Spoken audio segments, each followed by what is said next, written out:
Dispatch is quickly becoming one of the most popular games right now. It's surrounded by superheroes, and with great storytelling, commentary, and animation, it truly delivers. There are two romanceable routes in this story, Blonde Blazer and Invisigal. But which is the better route? Let's talk about it. Alright, hey, what's up, y'all? Hope y'all are doing okay. Back with another romance review. I almost said anime review, but we're not doing an anime video today. We're doing something very, very different. We're talking about a game called Dispatch. You've probably heard of it. It's become one of the most popular games in the world.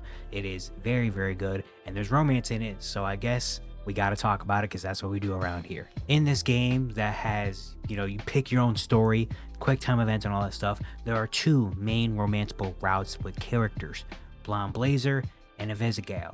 Superhero, supervillain, which one do you choose? And we're going to talk about both those characters and which routes you should go down and which is the better one. Basically put them against each other here in today's video. We're keeping on that one video a week promise that I'm trying to keep up with. No short this week, but there should be one coming out next week. And again, this is a very different video. Usually we do romance animes around here, and we're going to get back to doing romance animes pretty soon. But I decided, I've been watching so many people play Dispatch and all that stuff, and I saw these romanceable routes, and I was like, you know what? Why not make a video surrounding that? Because I think that would be fun. So I guess that's what I'm doing here today. But again, we're keeping on that promise, one video per week. We're sticking to it. Shorts will be coming back very soon as well. All right, so in the game Dispatch, where you can choose your own route, choose your own story type of game surrounding superheroes, and mainly dispatching superheroes, basically being the person that puts superheroes on different missions and calls, and having to use your intellect and your knowledge of these heroes to put them in the right position to succeed. And yeah, so I watched so many people play this game. I didn't play the game myself because I'm just not a gamer. That's just not me. I'm sorry. But I watched a lot of different playthroughs and a lot of different people play these games, to have, I guess, opinions or whatever on it. And when you see that there are romanceable routes, romanceable characters, different scenes, I decided, you know what? I'm going to make a video about it. We're going to talk about it. So who is the better route?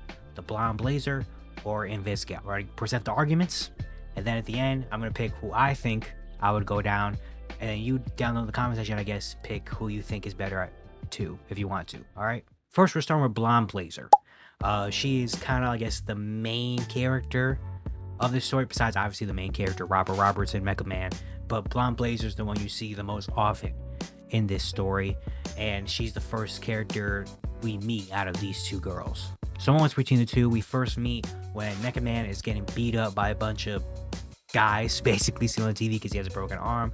Blonde Blazer comes in, beats all of them up, and you meet right there. She helps you out. She puts your arm back into place, suggests to go to drinks, and you guys go to a superhero bar and basically have good banter and conversation. She wants to give you credit for you being a superhero even though you have no powers, asks about the money it takes to keep up the Mecha Man suit, and then eventually offers a proposition to where you spit on her because you thought you were drinking alcohol instead of water. You get thrown out of the bar, she comes out with more drinks, then you guys take a little magic ride across the night sky with her, carrying you like a cat or a dog, like an animal basically, by under your armpit, and eventually you guys go to a billboard across the Hollywood sign where you talk some more. She knows your name and your real identity. You talk to her about how you got your name, and then she takes off your mask, saying she can work with this, and then you have a decision to make. You either kiss her, or you just let the moment pass. Now, if you do kiss her, she actually lets you kiss her, but then it's a little awkward moment because then she realizes, oh wait, am I here on actual business? That wasn't meant to be a happen. This wasn't meant to be a date or anything like that. Like, I'm sorry about that. And it's a little bit awkward, but even if you don't, if you just let the moment pass, it still gets to, a little bit of a, not really much of an awkward moment, but her saying, hey, I'm here on professional business actually. So it depends. Do you actually kiss her and go with that, or do you not kiss her? She then presents you with an offer to be a dispatcher and work at SDN in exchange for them putting money into helping you rebuild your suit so you could be Mecha Man once again after, but first be a dispatcher and help the Z team get better. She gives you test training, you do all that. After your test training, at the end, she falls asleep on you, wakes up. She ends it by saying, I'm not done saving you yet, and telling you to come to the SDN office the next morning, and flies off, leaving you on the billboard trying to find a way to get off because you don't have superpowers. First meeting definitely comes off a little bit friendly, I guess you would say. Maybe some people saying leading on, I guess, because, you know, she's very casual with you, you know, touches your arm a little bit, you know, kind of a little bit flirty with you in a lot of different moments. You know what I mean? And this could be taken a little bit as like, okay, this is getting way too close, and this is like, you know, we're in too quickly, I guess. But then after the kiss, you know, if you do choose that option, then all of a sudden it's like, oh wait, no, I'm supposed to be here in professional business. You know, and she says that a lot of times after, like, this is supposed to be professional, it's just supposed to be a meeting. It got a little bit too, you know, got a little bit too buzzed and a little bit too happy about it. So definitely raised a little bit of, you know, alarms. But, you know, I guess it depends on how you look at it. You go to the SDN office the next day. She takes you into the conference room, tells you to strip, but only because she doesn't want anyone to know that you're actually Mecha Man. And then you talk about what happened last night, basically saying like, hey, sorry for all of that. You know, it's supposed to be just a professional meeting. She tries to peek at you while you're changing, but then eventually you guys kind of just work it out. The next moment is at the end of episode 2, because these things are in episodes, you know, so it's kind of still like a show. These are still episodes that you can go back and review and rewatch, you know. At the end of episode 2, you guys are walking out the office building together. She's appreciative of you being here and what you're doing for the Z team to help. And then you have an option either to just say, hey, I appreciate you for having me on here, or you can ask if you want to grab dinner. After you, whatever option you pick, she says, hey, I actually have something to tell you. Then all of a sudden, Phenomenon shows up, another superhero, and he's kind of like the face, I guess, of SDN a little bit. He's in all the commercials and stuff, and in it when you first, you know, basically the test run in episode 1 on the billboard. You eventually learn that Phenomenon is Blonde Blazer's boyfriend. And that definitely set off a lot of red alarms of like, whoa, whoa, whoa, whoa, whoa. She was acting like that during the bar meeting and all that stuff on a first date while having a boyfriend. Phenomenal Man invites you to sushi dinner, to where she's very adamant saying, no, please don't go. To then you don't go. You learn eventually in episode 3 that Blonde Blazer broke up with Phenomenal Man during the sushi dinner. So I guess you could think of, hey, we're back up in this thing. In episode 4, you help her with her dress, zipping it up. You guys are talking a little bit. She has a little bit of a nip slip, to where you could have an option of saying, hey, you know, of not even thinking about it or telling her. Either way, she eventually is going to find out. Then she also asks you to help out Phenomenal Man, because Phenomenal Man is taking the breakup not very good, and she asks you to kind of help him out because you're really good at, you know, having pep talks and all that stuff. So try to give that to Phenomenal Man so he can get back to normal and not be moping around all the time. A big decision comes in episode 4, where you have to choose basically between the two girls of Invisigal, going to watch a movie with her, or going out to a dinner with Blazer. If you do choose the Blazer option, you show up to a late night kind of dinner session with her being there, and eventually she tells you, this isn't what I actually look like. So eventually she takes off the necklace and reveals herself to be a brunette and a couple inches smaller, but basically the same. But of course she's a little bit self-conscious about it because her name is Blonde Blazer, and, you know, people expect her to be a blonde woman, but she's not. And then you have a choice of either to say, hey, you know, why do you care what I think? You could have dressed up, or you can end up kissing her. And if you do kiss her, she actually responds back with the kiss, and it's a very romantic moment. She introduces herself as Mandy, her real persona, and then you guys have a nice spaghetti and meatball dinner. Very sweet moment. You know, we learn her real name, learn what she actually looks like. She honestly, to some people, maybe even looks better as Mandy. I think she still looks very good as either one, honestly. But a very, very special kind of moment where kind of just breaking all the barriers of like, this is who we are as people, and getting to know each other as people instead of these superheroes and co-workers, I guess. And it's super sweet. If you do pick this route, you get a special scene in episode 5 where she comes in while you're changing in the locker room, talk about, you know, the date, and if you want to go on another one, if you like Blonde Blazer or Mandy better. Another little moment is at the start of episode 7. You're in the hospital because Chase uses powers and is basically on life support, and Blonde Blazer's there to basically comfort you through this, give you some money like Chase would do for a vending machine, and telling him that, you know, Chase is so proud of the man you've become, and it's a very sweet moment of her being there for him in a time of need. Then later in episode 7, you get kidnapped by Shroud and his army and getting tortured in the bar, to where Blonde Blazer shows up out of nowhere and basically scares Shroud of them off and saves you. And she looks very badass doing it. You guys have a little banter back on the billboard until we hear mass explosions and a lot of villains breaking out and taking over. And when Blonde Blazer's about to leave to try to go fight, Robert stands up again. You say, hey, you're not leaving me here again. They have a little smile, and that's the end of episode 7.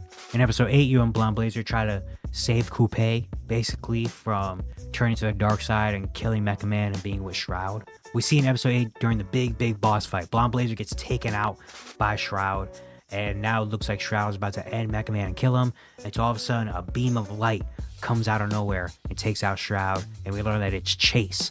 Blonde Blazer, or Mandy, gave the necklace of her powers to Chase to wake up to save. The final scene of the game, the battle is won. It's the end of the day. Mandy and Robert there, that really nice talk. They're sitting on the top of the car with drinks, talking it out. Then during there, you ask her if you have any plans for later. So then after Mandy responds with something, and then you say, was that too weird of a way? I ask you if you want to make out later. And then you guys have a little kiss, and that's basically the end. Overall, Blazer was a really good character. It's funny that at the start, in the beginning, you kind of have the perception of, this Blazer, there's something with her, leading us on, being way too nice to us at the meeting, having a boyfriend, not telling us, breaking up with her boyfriend right away. There's something happening, right? But then it's like, no, she's legit just a good person, and eventually she ends up helping us save everybody. I mean, saving us from Shroud in the bar, giving Chase her powers, being there to help out with Coupe, she was there for us. She was always the good person at the end of the day. She wasn't a traitor. There wasn't anything really suspicious about her. That's just the way she is, I guess. Also really hot. I mean, Jesus, man, even Mandy is really cool and nice. And if we do get more of this game, if we get like a Dispatch 2 or whatever, which should happen because this game is so good and it's gonna do big numbers, I would like to see maybe a little bit more Mandy, and we never got to know her origin story. She said she was gonna tell us when she gets drunk enough, but we don't know that yet. Overall, Blonde Blazer definitely grew, I feel like, on a lot of people. On me, I never had that feeling that she was gonna portray us, but it just feels good to kind of know, that she wasn't a traitor and she was by our side for the entirety of it. So Blonde Blazer, really cool, really good character. Now we go to the other route, Invisigal. She was a supervillain that can turn invisible by holding her breath. She has asthma. She's definitely a little bit of, different from Blonde Blazer. Kind of the tomboy vibe, very rough, no filter at all. And just, going through a lot of things in her life, To explain her route, we first meet in the conference room where Robert is changing, where him and Blonde Blazer are having to talk about the meeting and all that stuff that happened at the bar last night, to where Robert throws his coat to a chair where it doesn't land on the chair, it just floats in midair. To where this person that is invisible gets up, tries to run away from the conference room, hits her head, eventually falls and turns back into a real person, and that's where we finally meet Invisigal. Right away, she's no filter, making fun of Robert basically, and you could definitely tell she's going to be a lot to handle. Our next meeting with her is in the donut shop, where she gets sent on a dispatch to a donut shop, where she's in there and her and Robert have more banter, talking about, donuts and trying to check on Granny and all that stuff. But another supervillain is in the donut shop, so Robert is trying to help guide Invisigal through this battle. At the end, Granny wakes up, has kind of like this gun pointing at both of them because he still thinks that Invisigal is a villain, and Robert tells her, hey, just stand down, basically, or try to, calm the situation. To where Invisigal doesn't listen, she ends up trying to take the gun away from Granny, to where that leads to him getting hurt and the villain running away. After that, we get back to the break room where Invisigal is there, and her and Robert have a big argument about, being a hero and all that stuff, to where eventually you kind of hit her too hard, hurt her feelings. She turns invisible, walks away, comes back, punches you in the face. Our next big scene with Invisigal is later in episode 3, where during the end of the day, during dispatching, Robert has to cut one of the people from the Z team, and Invisigal is one of the people on the list because she is the lowest rated. They have a little bit of a grading system, and she's the lowest rated, so she is on the verge of getting cut. We find her sitting in a park alone, doing nothing, and she's basically kind of giving up, basically saying, hey, here's your choice, just give up on me. I'm a villain. I cannot be a hero. I've always been given up on. I have nobody. I'm not meant for this. To where Robert or you are supposed to give her basically a pep talk and a chance. Basically, you have different options, basically saying, fate doesn't matter. You can change your own fate. You have different options of basically trying to get her back into the zone, of like, hey, don't give up on yourself because we still believe in you. Then eventually we have get a dispatch, and it's the villain that she let go earlier, still, trying to break into a jewelry store, to where she goes, her and Robert work together as a team, mess him up, her rating goes up, and she sticks on the team. You can tell it had an effect on her mentally because then she comes back, looks at the leaderboard, takes a picture of it, and you can tell she's finally feels a little bit of accomplished in herself. Our next scene is a very, very popular scene. Literally the beginning of episode 4. No, credits just stopped. No logo, no music, no anything. We get a full-on, sex scene basically of Invisigal and what we learn eventually to be Robert. But then while they're going for a kiss, she wakes up and when she learned it was just Invisigal's dream. And already dreaming about us, just like that. We gave her one little pep talk, and all of a sudden, we're in. Basically, confirmed we're in. Like, dang, that was so easy. Joking. Throughout the entire day of dispatching, Invisigal just keeps staring at Robert, basically just still going through the dream in her head. We see a part where he's still working on the Mecha Man suit, him and Royd. Invisigal comes in, asks about, him jerking off in the suit, to where you have different options. You can say yes all the time. You can say, why do you want to know? You can say no. And it leads to just a weird tension and banter, whatever option you pick, basically. Later that day, you're in the bathroom, cleaning out metal shards, because Phenomenon and you had to talk, and he stood up too fast, and shards hit you, in the chest because you're a regular human. And Invisigal shows up there, talks about the dream, opens up about the dream that she had, basically lets her know that he also saw the dress scene with Blonde Blazer. They have a little bit more weird banter or whatever, to where Waterboy, another superhero, is in the bathroom, kind of messes up the vibe, and she walks away. Then you get back to the choice you have to make between Blonde Blazer and Invisigal. With Blonde Blazer, you went to go on a dinner. With Invisigal, it's seeing a movie. It starts with Robert trying to end his day shift, but Invisigal is still on the clock. You see her in a movie theater alone, basically. You have a little bit of a talk where she's sitting there like, yeah, I like watching movies, but I can't really go that often. I don't really ask a lot of people to go that often, because I'm invisible. I just sneak in, basically. I don't have popcorn, all that stuff. And if you do pick to go to the movie with Invisigal, you have her basically explain the whole plot of a movie to you. And while she talks, all of a sudden you show up. Basically just buying time to kind of show up. You guys are at the movie theater. She asks like, so what, we're friends now? To where you have an option of saying different type of things. Either way, it kind of ends up to her basically wanting a friend, even though she doesn't say it. You can kind of tell that she wants to have someone there with the movie theater. And it's just a really, really sweet moment that you guys have together. And she also really likes Sour Patch Kids. In episode 5, you go with the Z team to a bar, to where Invisigal basically lets you in, and you have a table, and you guys talk about, Robert being Mecha Man, but everybody not knowing, and everyone kind of thinking that he is a superhero or has something else to do with not being a regular person. Later, the whole team gets into a fight at the bar. You guys are at basically a Taco Bell, after the fight, and Robert you have a choice to explain yourself and say that you're Mecha Man. If you do, then, you basically tell your whole life story, well, kind of your whole life story, and then Invisigal's the first one to kind of step up after and we give her real name of being Courtney. And it's just really sweet because you could tell that he made a big step while saying he's Mecha Man to everybody. And, that took a lot of steps because all these villains, Mecha Man basically beat up. And Mecha Man is one of the biggest superheroes, and these all are super villains. And so for him to take that step was big, and Invisigal kind of stamping approval of him, being there with him was really sweet. Later, the Z team shows up for a house party for Robert, and Invisigal and you dance there. Eventually, Invisigal, you guys are trying to make a plan to get the Astral Pulse, which is a big thing needed. It's a lot of plot. All right, go figure out the game. I can't explain everything. I'm sorry. Go play the game yourself. I'm always going to be an advocate of going and experiencing it yourself before doing all this, or coming to watch my videos or whatever. While there, she really wants to go right now and go get the Astral Pulse, where it's probably a better idea to wait a day and plan it out. But she's very adamant on going right now. And then Chase, and Invisigal kind of get into it because Chase kind of doesn't really like Invisigal. to where it ends up Invisigal uppercutting Chase and then leaving, basically kind of rooting the party.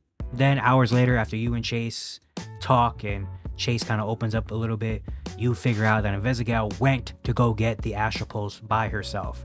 And now you have to kind of navigate her way through the entire thing with all these enemies trying to go get her.